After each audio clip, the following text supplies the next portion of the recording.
কি অবস্থা রাইডার ভাই ব্রাদাররা? দেখেন, সকাল সকাল রাইড স্টার্ট করব। সকালের প্রথম রাইডটা কিভাবে নেই দেখেন। এই যে মোহাম্মদপুর থেকে রাইড স্টার্ট করছি, গুলশানের দিকে কল আসছে উবারে।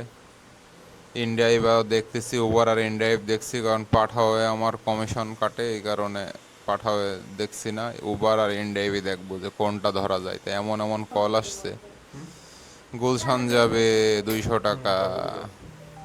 যাব না গুলশানের দিকে এখন। এই একটা রাইড আসছে, সমরিত হসপিটাল যাবে ইন্ডিয়াইবে, 140 টাকায়। যাব না। সকালবেলা প্রথম ট্রিপটা যেভাবে শুরু করবো, প্রথম ট্রিপটাই যদি বেলাইন হয়ে যায় তাহলে দিনটাই খারাপ যাবে। এই কারণে প্রথম ট্রিপটা একটু দেখে শুনে বেছে বেছে ধরবো। এই উবারে আবার চলে আসছে। মোহাম্মদপুর থেকে এখন তেজগাঁ যাব না, তেজগাঁ গুলশান যাব না। এই যে ভাইটা সমরিত হসপিটাল যাবে, 199 টাকায় লিখলাম। এই 288 টাকায় একটা কল আইছে, ইস্ট ওয়েস্ট ইউনিভার্সিটি, 9 কিলো রাস্তা, 288 টাকা। দেখেন কি ভাড়া দিচ্ছে, দেখেছেন? অ্যাকসেপ্ট করে ফেললাম।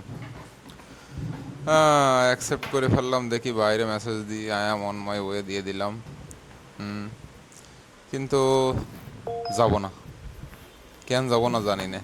288 টাকা ভাড়া, 9 কিলো রাস্তা, 288 টাকা ভাড়া। আবার একটা কল আসলো, কেটে দিয়ে দিলাম। ইন ড্রাইভে সব গুলশান যাবে। গুলশান যাবোই না, গুলশান বাড্ডা এদিকে যাব না। আবার 270 টাকা একটা আইছে, গুলশান যাব না। আমার ইচ্ছা, আমি যেখানে মন চাই সেখানে যাব সকালবেলা। দেখেন, বনানী যাবে 197 টাকা, 314 টাকা যাবে। দেখেন 13 কিলো রাস্তা, বাড়িধারা যাবে, বাড়িধারা, বাড়িধারা ডিওইসএস।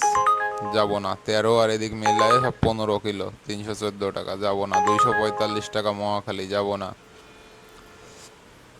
309 টাকা আবার গুলশান, 10 কিলো রাস্তা। দেখেন, দেখেছেন? সকালবেলা মোহাম্মদপুর থেকে ভাড়া ভালোই দেয়। আবার দিচ্ছে 278 টাকা গুলশান, যাব না। গুলশান যাবই না। 230 টাকা বনানি, যাব না। সব কেটে দিচ্ছি, যা। এই 197 টাকায় কারণ বাজার, 6 কিলো রাস্তা, 200 টাকা। একদম কাছেই আছে, আমার পাশেই, সো এটা ধরে ফেললাম। এখন এই 6 কিলো 200 টাকায় যাব। সো আরও কল আসছে, এইসব ওপেন ক্লোজ করে দিয়ে এখন 6 কিলো রাস্তা 200 টাকায় কারণ বাজার যাওয়া শুরু করি, ওখান থেকে আবার টিপ পাবো।